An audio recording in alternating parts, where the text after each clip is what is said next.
Hello everyone, welcome to weekend coding. నా పేరు సునీల్ కుమార్. ఈ వీడియోలో మనము జావా స్క్రిప్ట్ లో ఉన్నటువంటి DOM మెథడ్స్ ని ఎలా యూజ్ చేయాలి, ఆ DOM మెథడ్స్ ని యూజ్ చేసుకుని HTML లేదా CSS ని ఎలా మ్యానిపులేట్ చేయొచ్చు, ఈ DOM మెథడ్స్ యొక్క యూజ్ కేసెస్ ఏంటి అనేది మనము డీటెయిల్ గా నేర్చుకుందాము. ఇంకా లేట్ చేయకుండా వీడియోస్ ని స్టార్ట్ చేసేద్దాం. సో డెమాన్స్ట్రేషన్ పర్పస్ కోసం నేను ఏం చేశానంటే విజువల్ స్టూడియో కోడ్ ఓపెన్ చేసి దానిలో index.html అనే ఒక HTML ఫైల్ ని నేను ఓపెన్ చేసి ఉంచాను. ఈ index.html ఫైల్ కి నేను స్క్రిప్ట్ లో ఒక index.js అని ఒక ఎక్స్టర్నల్ జావా స్క్రిప్ట్ ఫైల్ ని నేను ఓపెన్ చేసి ఉంచాను. సో ఈ ఎక్స్టర్నల్ జావా స్క్రిప్ట్ ఫైల్ ని నేను ఇక్కడ విజువల్ స్టూడియో కోడ్ లో ఓపెన్ చేశాను. సో నేను ఈ index.html అనే దాన్ని నేను ఒక బ్రౌజర్ లో కూడా ఓపెన్ చేస్తాను. సో లెఫ్ట్ సైడ్ నేను విజువల్ స్టూడియో ఓపెన్ చేశాను, రైట్ సైడ్ నేను ఒక మొజిల్లా ఫైర్ఫాక్స్ బ్రౌజర్ లో నేను HTML ఫైల్ ని ఓపెన్ చేసి ఉంచాను. సో మన టాపిక్ ఏంటంటే జావా స్క్రిప్ట్ లో DOM మెథడ్. సో మనము లాస్ట్ వీడియోలో DOM కి సంబంధించిన ఇంట్రడక్షన్ అనేది ఇచ్చాము. సో DOM యొక్క యూస్ కేసెస్ ఏంటి, దాని పనితీరు ఏంటి అనేది మనము చిన్న డీటెయిల్ ఎగ్జాంపుల్స్ అయితే నేను ఇచ్చాను. సో దానికి ఫర్దర్ ఇంప్లిమెంటేషన్ గా, మోర్ ఎక్స్ప్లెనేషన్ గా ఇక్కడ DOM లో మెథడ్. సో అసలు ముందుగా మనము మెథడ్ అంటే ఏమిటి, సో ఈ DOM లో ఉన్నటువంటి మెథడ్స్ ని తెలుసుకునే ముందు మనము DOM అంటే ఏంటి, డాక్యుమెంట్ ఆబ్జెక్ట్ మోడల్. సో ఈ డాక్యుమెంట్ ఆబ్జెక్ట్ మోడల్ అంటే ఏమిటి, జావా స్క్రిప్ట్ అనేది HTML ఎలిమెంట్స్ ని లేదా స్టైల్స్ ని వీటన్నిటిని ఒక ఆబ్జెక్ట్స్ గా డివైడ్ చేసుకుంటూ ఉంటుంది. సో ఈ ఆబ్జెక్ట్స్ గా క్రియేట్ చేసుకోవడాన్ని డాక్యుమెంట్ ఆబ్జెక్ట్ మోడల్ అని చెప్పేసి అంటూ ఉంటారు. సో ఈ ఆబ్జెక్ట్ లా క్రియేట్ అయిన డేటాని మనం ఏం చేస్తామంటే మెథడ్స్ని యూజ్ చేసుకొని వాటిని డేటాని అప్డేట్ చేయడం కానీ, డిలీట్ చేయడం కానీ, కొత్త ఎలిమెంట్స్ని క్రియేట్ చేయడం కానీ, ఇలాంటి పనులన్నీ కూడా మనము జావా స్క్రిప్ట్ DOM మెథడ్స్ని యూజ్ చేసి మనము వర్క్ చేస్తూ ఉంటాము. సో అసలు మెథడ్స్ అంటే ఏమిటి, సో జావా స్క్రిప్ట్లో మెథడ్ అంటే ఏమిటంటే మీరు ఏదైనా ఒక ఆబ్జెక్ట్లో ఫంక్షన్ని జావా స్క్రిప్ట్లో మెథడ్ అంటారు. సో ఇది టెక్నికల్గా. సో చిన్న ఎగ్జాంపుల్ నేను చెప్పాలి అంటే మీరు ఏదైనా ఒక కార్ తీసుకున్నాను అనుకోండి, లేదా సింపుల్గా బైక్ అనుకోండి. సో మీరు బైక్ ఏదైనా నడుపుతూ ఉన్నప్పుడు మీరు ఏం చేయాలి, బైక్ నడుపుతూ ఉన్నప్పుడు మీరు ఇంజిన్ అనే దాన్ని స్టార్ట్ చేయాలి అనే ఒక యాక్షన్ చేయాలి. సో దానికోసం మీరు ఏం చేయాలి, ఇంజిన్ స్టార్ట్ చేయాలంటే ముందు మీరు ఏం చేయాలి, కీని తిప్పాలి. ఆ తర్వాత మీరు కిక్ రాతో కిక్ అనేది ఇచ్చిన తర్వాత ఇంజిన్ అనేది స్టార్ట్ అవుతుంది. ఇది ఒక సర్టెన్ టైప్ ఆఫ్ యాక్షన్ జరిగిన తర్వాత మాత్రమే అక్కడ మనకి ఇంజిన్ అనేది లేదా బైక్ అనేది స్టార్ట్ అవుతుంది. సో అలాగే జావా స్క్రిప్ట్లో DOM మెథడ్స్ ఏం చేస్తాయంటే మీ మెథడ్స్ అనేవి ఏంటంటే దానిలో ఏదైనా ఒక యాక్షన్ యూజ్ చేస్తే మాత్రమే, సో మీరు మీ మెథడ్స్ని యూజ్ చేయడం వల్ల ఒక యాక్షన్ అనేది జరుగుతుంది. సో ఈ యాక్షన్ అనేది దేనికి జరుగుతుంది, జావా స్క్రిప్ట్లో ఉన్నటువంటి మెథడ్స్ ద్వారా HTML కానీ CSS కానీ ఈ యాక్షన్స్ అనేవి అప్లై అయ్యి మనకి కావాల్సిన కంటెంట్ అనేది వెబ్సైట్లో మనము చేంజెస్ అనేవి చేసుకోవచ్చు. సో ఇలాంటి మెథడ్స్ అనేవి జావా స్క్రిప్ట్ DOM మెథడ్స్లో చాలా ఉన్నవి, బట్ మనము వీటిలో కొన్ని ఇంపార్టెంట్ మెథడ్స్ అనేవి మనము చెప్పుకుందాము. సో వీటిలో ముందుగా నేను ఒక ఎగ్జాంపుల్ చెప్పడం కోసము నేను ఫస్ట్ మెథడ్ ఏంటి అంటే get element by ID. So ఈ మెథడ్ దేనికోసం అంటే HTMLని సెలెక్ట్ చేసుకోవడం కోసము ఈ మెథడ్ అనేది ఉపయోగపడుతుంది. సో దానికోసం నేను ఎగ్జాంపుల్గా ఇక్కడ ఒక డివ్ అనేది దాన్ని తీసుకున్నాను, ఒక ఐడి అనే దాన్ని తీసుకుని దానికి మై డివ్ అనేది నేమ్ ఇచ్చాను. సో దానిలో ఒక కంటెంట్ అనేది చేసి చేంజెస్ సేవ్ చేసి రిఫ్రెష్ చేస్తున్నాను. ఇది కూడా చూడండి, మనకి ఇక్కడ ఏమని వస్తుంది, this is a div with an ID అనేది మనకు వస్తుంది. సో ఈ డివ్ని మనము ఈ ఐడిని యూజ్ చేసుకొని సెలెక్ట్ చేయాలి. సో సెలెక్ట్ చేయడం కోసం ముందుగా మనం ఏం చేయాలంటే జావా స్క్రిప్ట్లో మనం ఏం చేయాలి అంటే నేను ఇప్పుడు ఒక వేర్ అనేది తీసుకుంటున్నాను, ఒక వేరియబుల్ని క్రియేట్ చేసుకుని సో ఎలిమెంట్ అనే వేరియబుల్ నేమ్ ఇచ్చాను. ఇచ్చిన తర్వాత నేను document dot get element by ID అనేది ఇలా ఒక మెథడ్ తీసుకున్నాను. సో మీరు అబ్జర్వ్ చేశారంటే ఈ మెథడ్ అనేది ఎప్పుడైనా సరే జావా స్క్రిప్ట్లో ఇలాగ పారాంథసిస్ అనేవి ఉంటుంది. సో మీరు దీని మీద హోవర్ చేశారంటే మీకు విజువల్ స్టూడియో కోడ్ అనేది ఒక టెక్స్ట్ అనేది హైలైట్ చేస్తుంది. సో అదేంటి అని చూపిస్తుంది, element ID must be string. అంటే ఈ మెథడ్లోకి మీరు ఏం పాస్ చేయాలంటే ఒక స్ట్రింగ్ అనేదాన్ని పాస్ చేయాలి. స్ట్రింగ్ అంటే టెక్స్ట్ ని పంపించాలి. సో ఆ టెక్స్ట్ ఏదై ఉండాలంటే మీరు దీని మీనింగ్ చూసారంటే గెట్ ఎలిమెంట్ బై ఐడి అని ఉంది కదా. సో మీరు ఏ ఎలిమెంట్ ని ఐడి ద్వారా సెలెక్ట్ చేయాలనుకుంటున్నారో ఆ ఎలిమెంట్ యొక్క ఐడి నేమ్ అనేది మీరు ఇక్కడ ఇవ్వాలి. సో ఇక్కడ మనం ఎలిమెంట్ నేమ్ ఏమి ఇచ్చాము, ID equal to my div అనేది ఇచ్చాం. ఈ మై డివ్ అనే దాన్ని ఇక్కడ సింగిల్ కోట్స్లో కానీ డబల్ కోట్స్లో కానీ యూజ్ చేసుకొని ఇలాగా ఇవ్వాలి. సో ఇదిగోండి చూడండి, నేను ఇక్కడ మై డివ్ అనేది నేను ఇలాగా ఇచ్చేసాను. ఇచ్చిన తర్వాత చేంజెస్ సేవ్ చేసి రీఫ్రెష్ చేస్తే ఆ ఎలిమెంట్ అనేది మనకి సెలెక్ట్ అవుతుంది. సో మీరు కనుక దాన్ని కన్సోల్లో చూడాలనుకుంటే ఇన్స్పెక్ట్ చేసి ఇలాగ కన్సోల్ అనే దాన్ని ఓపెన్ చేయండి, మీకు ఈజీగా చూడొచ్చు. సో ఇప్పుడు నేను console.log ఎలిమెంట్ అని చెప్పేసి నేను ఇచ్చేసి రీఫ్రెష్ చేస్తున్నాను. ఇదిగోండి చూడండి, ఆ ఎలిమెంట్ అనేది సెలెక్ట్ అయిందో లేదో చూడొచ్చు. సో ఎలిమెంట్ అనేది సెలెక్ట్ అయింది. ఎలిమెంట్ అనేది ఇలాగ కొన్ని నోడ్స్ గాను దాని లోపల దానికి అప్లై అయ్యే ప్రాపర్టీస్ అన్నీ కూడా ఇలాగ కొన్ని ఆబ్జెక్ట్స్ లాగా డివైడ్ అయిపోయింది. డాక్యుమెంట్ ఆబ్జెక్ట్ మోడల్లోకి జావా స్క్రిప్ట్ అనేది చేంజ్ చేసేసుకుంది. సో ఇప్పుడు మనం ఏం చేద్దామంటే దీన్ని సెలెక్ట్ చేసుకున్న తర్వాత దాన్ని యూజ్ చేసుకుని .innerHTML అనే ఒక ప్రాపర్టీ ఉంది, దాన్ని యూజ్ చేసుకుని మనం ఏం చేద్దామంటే ఈ టెక్స్ట్ కంటెంట్ అనే దాన్ని చేంజ్ చేద్దాం. సో ఇప్పుడు నేను ఏం చేస్తున్నానంటే element.innerHTML అనే దాన్ని నేను ఇలాగా తీసుకున్నాను. సో మీరు innerHTML అనే దాన్ని కన్సోల్లో ప్రింట్ చేశారనుకోండి, సపోజ్ ఏమొస్తుందో చూడండి. ఇదిగోండి చూడండి, ఇన్నర్ HTML అంటే ఏమొస్తుంది, మనం ఆ డివ్కిలో ఉన్నటువంటి ఈ HTML లోపల ఉన్నటువంటి టెక్స్ట్ అనేది మనకి సెలెక్ట్ అయ్యి కన్సోల్లో ఇలాగా ప్రింట్ అవుతూ ఉంది. సో ఈ టెక్స్ట్ని నేను చేంజ్ చేద్దాం అనుకుంటున్నాను, ఎలాగా DOM మెథడ్ యూజ్ చేసుకొని. సో innerHTML ఈక్వల్ టు నేను ఇలాగా ఇచ్చేస్తాను, ఒక్క నిమిషము. element.innerHTML ఈక్వల్ టు వర్కింగ్ అని నేను ఇలాగే ఇచ్చేసాను. చేంజెస్ సేవ్ చేసి రీఫ్రెష్ చేసాను. ఇది గురించి చూడండి, మనము HTML ఇచ్చిన టెక్స్ట్ ఏంటి, this is a div with an ID అనే ఒక టెక్స్ట్ ఇచ్చాం. బట్ మనము జావా స్క్రిప్ట్ DOMలో ఐడి ద్వారా ఎలిమెంట్ని సెలెక్ట్ చేసుకొని ఆ ఎలిమెంట్ లోపల ఉన్నటువంటి వాల్యూని టెక్స్ట్ వాల్యూని ఇలాగ మనకు నచ్చిన వాల్యూతో ఈక్వల్ చేయడం వల్ల ఆ వాల్యూ అనేది జావా స్క్రిప్ట్ ద్వారా అప్లై అయ్యింది. సో ఇలాగ మనము గెట్ ఎలిమెంట్ బై ఐడిని యూజ్ చేసుకోవచ్చు. నెక్స్ట్ ఏంటంటే get elements by class name. So దానికోసం నేను ఏం చేస్తున్నాను అంటే ఇక్కడ నేను ఈ డివ్ అనే దాన్ని నేను కామెంట్స్లో పెడుతున్నాను, మీరు కావాలంటే తర్వాత చూడొచ్చు. ఇదిగోండి, నెక్స్ట్ నేను ఇక్కడ ఇలాగ 2 పారాగ్రాఫ్లు నేను తీసుకున్నాను ptext-ని యూజ్ చేసుకొని. ఇదిగోండి చూడండి, ఆ పారాగ్రాఫ్లో first paragraph with the class, second paragraph with the class అని చెప్పేసి ఇచ్చాను. సో పారాగ్రాఫ్ని తీసుకొని క్లాస్ యూజ్ చేసాం మనం ఇక్కడ HTML-లో. ఇక్కడ మై క్లాస్ రెండింటికి సేమ్ క్లాసెస్ వాడాం. సో ఇప్పుడు మనం వాడే మెథడ్ ఏంటి అంటే get elements by class name అనే ఒక మెథడ్ని వాడదాం. సో ఇప్పుడు నేనేం చేస్తున్నానంటే మరలా ఒక ఎలిమెంట్ నేను తీసుకుంటున్నాను, వేర్ ఎలిమెంట్ ఈక్వల్ టు ఒక వేరియబుల్ని తీసుకొని దానిలో నేను get elements by class name అనే దాన్ని మెథడ్ని యూజ్ చేస్తాను. సో డాక్యుమెంట్ అంటే ఏం చేస్తుంది, ప్రజెంట్ ఈ index.js అనేది ఏ HTML డాక్యుమెంట్ అటాచ్ అయిందో ఆ డాక్యుమెంట్ని సెలెక్ట్ చేసుకుంటుంది. సెలెక్ట్ చేసుకొని దానిలో get elements by class name అనేదాన్ని ఇక్కడ మెథడ్ అనేదాన్ని అప్లై చేస్తున్నాం. సో ఇదేం చేస్తుందో సరిగ్గా చూడండి, గెట్ ఎలిమెంట్స్ అంటే ఇక్కడ ప్లోరల్ అనేది వాడుతున్నాం, అంటే ఏదైతే ఎలిమెంట్స్ అన్ని ఉన్నాయో క్లాస్ నేమ్తో వాటన్నిటిని సెలెక్ట్ చేస్తుంది. బై క్లాస్ నేమ్ అని ఇక్కడ పారెంథసిస్ ఇచ్చింది. ఇచ్చిన తర్వాత పారెంథసిస్లో మనం ఏం ఇవ్వాలి అంటే ఏ క్లాస్ నేమ్తో ఉన్న ఎలిమెంట్స్ని సెలెక్ట్ చేయాలో ఆ క్లాస్ నేమ్ ఇవ్వాలి. ఇక్కడ మన ఎగ్జాంపుల్లో మనం ఇచ్చిన క్లాస్ నేమ్ ఏంటి, మై క్లాస్ అనే దాన్ని ఇచ్చాము. సో ఇక్కడ నేను మరలా ఇక దీనిలో కూడా స్ట్రింగ్ లాగా పాస్ చేయాలి క్లాస్ నేమ్ని. సో అందుకనే సింగిల్ కోట్స్ ఇచ్చి మై క్లాస్ అనేది నేను ఇలా ఇచ్చాను. చేంజెస్ సేవ్ చేసి రీఫ్రెష్ చేశాను, అది ఆటోమేటిక్గా సెలెక్ట్ అవుతుంది.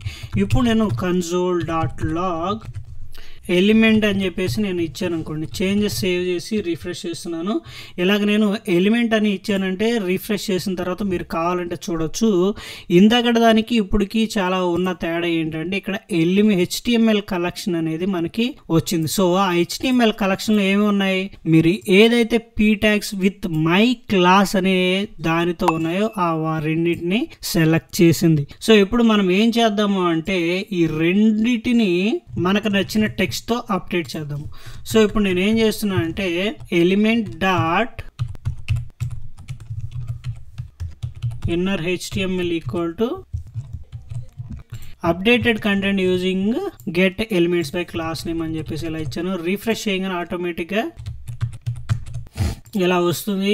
చాలా మంది ఇలా అనుకుంటారు, బట్ ఇక్కడ ప్రాబ్లం ఏంటి అంటే మనము ఇక్కడ ఎలిమెంట్ అనే దానిలో 2 ఎలిమెంట్స్ అనేవి సెలెక్ట్ అయి ఉన్నాయి. సో బట్ మనం ఇక్కడ చేయాల్సింది ఏంటి అంటే ఆ 2 ఎలిమెంట్స్ లో వీటిని మీరు అబ్జర్వ్ చేశారంటే ఆ 2 ఎలిమెంట్స్ అనేవి ఆబ్జెక్ట్స్ లాగా ఉన్నాయి. సో వాటిని సెలెక్ట్ చేయాలంటే ఎలా సెలెక్ట్ చేయొచ్చు? 2 ఎలిమెంట్స్ కి ఇక్కడ మీరు అబ్జర్వ్ చేశారంటే సరిగ్గా 0 and 1 అనే ఇండెక్స్లు 2 వచ్చాయి. సో ఆ ఇండెక్స్ నెంబర్ ని బేస్ చేసుకొని మనము కంటెంట్ అనేది అప్డేట్ చేస్తాం. సో ఇండెక్స్ నెంబర్స్ ని మనము ఇలాగ ఆబ్జెక్ట్స్ ని ఇలా కూడా ఇచ్చేసుకొని ఆ ఇండెక్స్ ని బేస్ చేసుకొని ఇలాగ మనం కంటెంట్ అనేది అప్డేట్ చేద్దాం. సో ఫస్ట్ ఎలిమెంట్ ని నేను సెలెక్ట్ చేయడం కోసం నేను ఏం చేశానంటే ఇలాగ స్క్వేర్ బ్రాకెట్స్ ఇచ్చి ఆ ఫస్ట్ ఎలిమెంట్ సెలెక్ట్ చేయడం కోసం దాని యొక్క ఇండెక్స్ నెంబర్ ఎంత 0 అని ఉంది కాబట్టి ఆ 0 నెంబర్ ఇచ్చేసి నేను చేంజెస్ సేవ్ చేసి రిఫ్రెష్ చేసి ఇది కూడా చూడండి, ఫస్ట్ ఎలిమెంట్ యొక్క కంటెంట్ అనేది చేంజ్ అయిపోయింది. మీరు కావాలనుకోండి 1 అని ఇచ్చారనుకోండి, సెకండ్ ఎలిమెంట్ యొక్క ఇండెక్స్ నెంబర్ ఎంత 1. సో అందుకని చేంజెస్ సేవ్ చేసి రిఫ్రెష్ చేసి ఇది కూడా చూడండి, updated content using elements by class name అనేది సెకండ్ దానికి అప్డేట్ అయింది. ఇలాగా మనము చేంజెస్ అనేవి జావా స్క్రిప్ట్ ద్వారా get elements by class name use చేసుకొని అప్లై చేయొచ్చు. నెక్స్ట్ మెథడ్ ఏంటంటే elements by tag name. So ఇప్పుడు మనం ఏం చేద్దామంటే మనకు ఆల్రెడీ నెక్స్ట్ ఏంటంటే ఇప్పుడు వరకు మనము ఐడిని యూజ్ చేసుకుని క్లాస్ని యూజ్ చేసుకుని ఎలిమెంట్స్ అనేవి సెలెక్ట్ చేస్తాం. బట్ ఇప్పుడు ట్యాగ్ నేమ్స్ని యూజ్ చేసుకుని ఎలిమెంట్స్ అనేవి సెలెక్ట్ చేద్దాము. సో దానికోసం నేను ఏం చేస్తున్నాను అంటే ఇక్కడ మనకి ఆల్రెడీ 2 పారాగ్రాఫ్స్ ఉన్నాయి కాబట్టి వాటిని మనము యూజ్ చేసుకుందాము. సో ముందుగా మనం ఏం చేయాలి, వేటికైనా మనము జావా స్క్రిప్ట్ నుండి సెలెక్ట్ చేసుకుని కంటెంట్ అప్డేట్ చేయాలంటే ముందు మనము వాటిని సెలెక్ట్ చేసుకోవాలి. సెలెక్ట్ చేసుకుని వాటి యొక్క కంటెంట్ ని అప్డేట్ చేయాలి. సో ముందుగా మనం ఏం చేద్దాం, సెలెక్ట్ చేద్దాం. సో నేను ఇక్కడ ఒక వేరియబుల్ ని తీసుకుంటున్నాను, పారాగ్రాఫ్స్ అని చెప్పేసి ఇలాగ వేరియబుల్ నేమ్ తీసుకుని document dot get elements by tag name అని చెప్పేసి అనే దాన్ని నేను ఇలాగ తీసుకున్నాను. తీసుకొని దానిలో స్ట్రింగ్ లాగా ఏ ట్యాగ్ నేమ్ తో ఉన్న ఎలిమెంట్స్ ని మనం సెలెక్ట్ చేసుకుందాము, ఆ ట్యాగ్ నేమ్ ఇవ్వాలి. ఇక్కడ ఈ ఎలిమెంట్స్ యొక్క ట్యాగ్ నేమ్ ఏంటి, P. సో ఆ P యొక్క ట్యాగ్ నేమ్ అనేది నేను ఇక్కడ ఇచ్చేసాను. మీరు కావాలి అనుకుంటే చూసారంటే console.log పారాగ్రాఫ్స్ అనే వేరియబుల్ని మీరు కనుక ప్రింట్ చేశారంటే చేంజెస్ సేవ్ చేసి రిఫ్రెష్ చేస్తున్నా ఇది కూడా చూడండి 2 ఎలిమెంట్స్ అనేవి సెలెక్ట్ అయ్యాయి. ఇక్కడ మీరు ఈ మెథడ్ అబ్జర్వ్ చేయండి, get elements by tag name అని, ఇది కూడా ప్లూరల్ అంటే P ట్యాగ్ నేమ్ తో ఏదైతే ఎలిమెంట్స్ ఉన్నాయో వాటన్నిటిని సెలెక్ట్ చేసుకుంటుంది. సో ఇక్కడ మనకి 2 ఎలిమెంట్స్ వచ్చాయి కాబట్టి ఆ 2 ఎలిమెంట్స్ కి ఇక్కడ ఆల్రెడీ ఇండెక్స్ బేస్ చేసుకుని వాటిని సెలెక్ట్ చేస్తుంది. ఇది కూడా చూడండి, ఇండెక్స్ నెంబర్ 0, 1 ఉన్నాయి కదా, వాటి యొక్క ఇండెక్స్ నెంబర్ ఉంది. సో లెంత్ అంటే ఏంటంటే ఎన్ని P ట్యాగ్ ఉన్న ఐటమ్స్ ని ఐడెంటిఫై చేసిన చూపిస్తుంది. సో మీరు కావాలి అనుకుంటే ఇంకొక P ట్యాగ్ ని నేను ఇలా ఇస్తున్నాను, ఇచ్చేసి రిఫ్రెష్ చేయండి. మీకు చూడండి లెంత్ అనేది 3 వచ్చింది. ఇక్కడ 0, 1, 2 అనే ఇండెక్స్లు 0 నుంచి 2 వరకు ఇండెక్స్లు వచ్చాయి. సో అంటే ఇది ఏం చేస్తుందంటే ఎన్నైతే HTML డాక్యుమెంట్ లో పే ట్యాగ్స్ ఉంటాయో వాటన్నిటిని సెలెక్ట్ చేస్తుంది. సో ఇప్పుడు నేను ఏం చేస్తున్నాను, పారాగ్రాఫ్ లో ఉన్నటువంటి ఫస్ట్ దాన్ని నేను అప్డేట్ చేయాలనుకుంటున్నాను. సో పారాగ్రాఫ్స్ లో ఇండెక్స్ ని సెలెక్ట్ చేయడం కోసం ఎప్పుడు కూడా మీరు ఏం చేయాలి అంటే ఇండెక్స్ అనే వర్డ్ వచ్చిందంటే మీరు స్క్వేర్ బ్రాకెట్స్ ఇచ్చుకొని ఎప్పుడు కూడా ఇలాగా డాట్ ఇచ్చి inner HTML equal to para updated అని చెప్పేసి నేను అలా ఇచ్చేసాను. చేంజెస్ సేవ్ చేసి రిఫ్రెష్ చేస్తున్నాను. ఇది కూడా చూడండి, ఫస్ట్ పేరా అనేది అప్డేట్ అయిపోయింది. నేను సెకండ్ దాన్ని కూడా అప్డేట్ చేస్తే మామూలుగా సింపుల్ గా సార్ రెండో దాన్ని కూడా నేను ఇలాగ అప్డేట్ చేస్తున్నాను. అంటే మీకు కావాలనుకుంటే రెండింటిని సెలెక్ట్ చేసుకోవచ్చు. ఇది కూడా చూడండి, ఫస్ట్ దానికి 0, సెకండ్ దానికి 1 ఇచ్చాను. ఇక్కడ మీకు కావాల్సిన నెంబర్ ఆఫ్ ఎలిమెంట్స్ని మీకు నచ్చినట్టుగా ఇండెక్స్ని బేస్ చేసుకొని సెలెక్ట్ చేసుకొని ఇలాగా దాన్ని జావా స్క్రిప్ట్ నుంచి అయితే కంటెంట్ అనేది చేంజ్ చేసుకోవచ్చు. నెక్స్ట్ మెథడ్ ఏంటంటే క్వైరీ సెలెక్టర్ అనే మెథడ్. సో ఈ క్వైరీ సెలెక్టర్ అనే మెథడ్ ఎలా పనిచేస్తుందంటే సపోజ్ ఇప్పుడు నేను వేర్ ఎలిమెంట్ అనే ఒక వేరియబుల్ నేమ్ తీసుకొని డాక్యుమెంట్ డాట్ క్వైరీ సెలెక్టర్ అనే దాన్ని తీసుకొని ఇక్కడ క్వైరీ సెలెక్టర్ అంటే ఏంటంటే మీరు కావాలి అనుకుంటే మీరు అబ్జర్వ్ చేశారంటే HTML లో మనము ట్యాగ్స్ ని కానీ దాని కంటెంట్ కానీ సెలెక్ట్ చేయడానికి నెంబర్ ఆఫ్ వేస్ అనేవి ఉన్నాయి. అంటే క్లాస్ నేమ్ యూజ్ చేసుకొని మనము సెలెక్ట్ చేయొచ్చు, ఐడిని యూజ్ చేసుకొని సెలెక్ట్ చేయొచ్చు, పారాగ్రాఫ్ నేమ్ ని యూజ్ చేసుకొని సెలెక్ట్ చేయొచ్చు, ఇంకా అట్రిబ్యూట్ ని బేస్ చేసుకొని మనం సెలెక్ట్ చేయొచ్చు. బట్ ఈ క్వైరీ సెలెక్టర్ లో ఏంటంటే మీరు క్లాస్ ని కనుక సెలెక్ట్ చేయాలంటే సింపుల్ గా ఏం చేయాలి, మనము CSS లో క్లాస్ ని ఎలా సెలెక్ట్ చేస్తాం, ఇలాగ డాట్ ఇచ్చి క్లాస్ నేమ్ అనే దాన్ని ఇలా సెలెక్ట్ చేస్తాం. చేంజెస్ సేవ్ చేసి రిఫ్రెష్ చేస్తే ఇదిగోండి చూడండి, రిఫ్రెష్ చేయకముందే నేను కన్సోల్లో ఆ ఎలిమెంట్లో ఏమొస్తుంది అనేది మనం చూద్దాం. ఇక్కడ చూసారంటే అదేం సెలెక్ట్ చేసింది, ఓన్లీ ఒక్క ఎలిమెంట్ మాత్రమే సెలెక్ట్ చేసింది. సో ఇది ఏం చేస్తుందంటే document dot query selector my class అనే క్లాస్ నేమ్తో ఉన్న ఎలిమెంట్ ని సెలెక్ట్ చేయండి. ఇది ఓన్లీ ప్లోరల్ కాదు, ఓన్లీ సింగులర్ మాత్రమే ఉండడంతో ఓన్లీ ఏం చేస్తుందంటే ఇది ఓన్లీ సింగిల్ సెలెక్టర్ మాత్రమే సెలెక్ట్ చేసుకుంది. సో ఇక్కడ మీరు అబ్జర్వ్ చేశారంటే ఓన్లీ మై క్లాస్తో 2 ఎలిమెంట్స్ ఉన్నప్పటికీ ఓన్లీ ఫస్ట్ ఎలిమెంట్ మాత్రమే సెలెక్ట్ చేస్తుంది. సో దీనిలో మీరు ఎప్పుడైనా క్వైరీ సెలెక్టర్ మాత్రం వాడుతున్నప్పుడు దానికి ఎప్పుడైతే ఈ డాక్యుమెంట్ స్కాన్ చేసినప్పుడు దానికి ఫస్ట్ ఏదైతే మై క్లాస్ దాంతో క్వైరీ అనేది సెలెక్ట్ అవుతుందో దాన్ని మాత్రమే సెలెక్ట్ చేసుకుంటుంది. మీరు కావాలనుకున్న ట్యాగ్ నేమ్తో కూడా డైరెక్ట్గా దీన్ని సెలెక్ట్ చేయొచ్చు. డైరెక్ట్గా ట్యాగ్ నేమ్ ఇవ్వచ్చు, P అని డైరెక్ట్గా మీరు ఇలా ఇచ్చేస్తే ఆటోమేటిక్గా ఫస్ట్ దాన్ని మాత్రమే సెలెక్ట్ చేస్తుంది. మీరు ఐడిని బేస్ చేసుకొని కూడా మీరు ఇలాగే ఇవ్వచ్చు. సో ఇక్కడ నేనేం చేస్తాను, క్లాస్కి బదులు ఐడి ఇస్తున్నాను. ఐడిని మనం ఎలా సెలెక్ట్ చేస్తాము, CSS లో ఇలాగా హ్యాష్ యూజ్ చేసుకుని మనము CSS లో సెలెక్ట్ చేస్తాము. సో అలాగే ఇక్కడ మనకి హ్యాష్ని బేస్ చేసుకుని సెలెక్ట్ చేసుకున్న మాత్రమే ఓన్లీ ఫస్ట్ ఎలిమెంట్ మాత్రం అనేది మనకి ఇలాగా సెలెక్ట్ అయింది. సో దీన్ని బేస్ చేసుకుని కూడా దాని కంటెంట్ అనేది మనము చేంజ్ చేయొచ్చు. సో ఇలా అయితే ఎలా అని చెప్పేసి మీరు అనుకోవచ్చు. సో మీరు ఒక ఎలిమెంట్ కాదు మల్టిపుల్ ఎలిమెంట్స్ని మనం ఎలా సెలెక్ట్ చేయొచ్చు అని చెప్పేసి మీరు అనుకోవచ్చు. సో దానికోసమే మనకి ఏముందంటే క్వైరీ సెలెక్టర్ ఆల్ అనే మెథడ్ ఉంది. సో దానికోసం మనం ఏం చేయొచ్చు అంటే సింపుల్గా క్వైరీ సెలెక్టర్ బదులుగా ఇక్కడ నేను ఎలిమెంట్స్ అనే వేరియబుల్ నేమ్ తీసుకుని పైన ఎలిమెంట్ అనే వేరియబుల్ నేమ్, ఇక్కడ ఎలిమెంట్స్ అనే వేరియబుల్ నేమ్ తీసుకొని క్వైరీ సెలెక్టర్ బదులుగా క్వైరీ సెలెక్టర్ ఆల్ అని నేను ఇచ్చేసి మై క్లాస్ అనే క్లాస్ నేమ్తో ఉన్న ఎలిమెంట్స్ అన్నింటినీ సెలెక్ట్ చేయమని చెప్పేసి నేను ఇచ్చాను. ఇక్కడ మీరు కావాలంటే చూడండి, రెండింటిని నేను 2 మెథడ్స్ని నేను కన్సోల్లో ప్రింట్ చేస్తున్నాను. మీరు అబ్జర్వ్ చేశారంటే సెకండ్ మెథడ్ నుండి మనకి నోడ్ లిస్ట్ అనేది వచ్చింది. సో నోడ్ లిస్ట్లో కూడా ఏమని వచ్చింది, మనకి మై క్లాస్ అనే క్లాస్ నేమ్తో ఓన్లీ ఒక ఎలిమెంట్ మాత్రమే ఉందన్నట్లుగా చూపిస్తుంది. ఎందుకంటే ఇక్కడ మనకి ఓన్లీ క్లాస్తో మై క్లాస్ అనేది ఒకటి ఉంది. బట్ ఎందుకంటే మనం ఒక ఐడి అని చేంజ్ చేసాం కాబట్టి ఇలా వచ్చింది. మీరు కానీ రెండింటికి ఐడికి బదులుగా క్లాస్ అని మాత్రమే HTML యూజ్ చేస్తే మీరు కావాలంటే చూడండి, రిఫ్రెష్ చేసి ఇది చూడండి, నోడ్ లిస్ట్ అని లెంత్ అనేది 2 వచ్చింది. లెంత్ 2 వచ్చిన అయినప్పటికీ ఇక్కడ ఏమొచ్చింది, మనకి ఇండెక్సెస్ అనేవి వచ్చాయి. సో దాని యొక్క ఫస్ట్ ఎలిమెంట్ యొక్క ఇండెక్స్ ని అంటే సెకండ్ ఎలిమెంట్ ని మీరు ప్రింట్ చేయాలని చూస్తే ఇది చూడండి, దాని సెకండ్ ఎలిమెంట్ అనేది మనకి సెలెక్ట్ అయింది. సో దానికి మనం మీరు కావాలనుకుంటే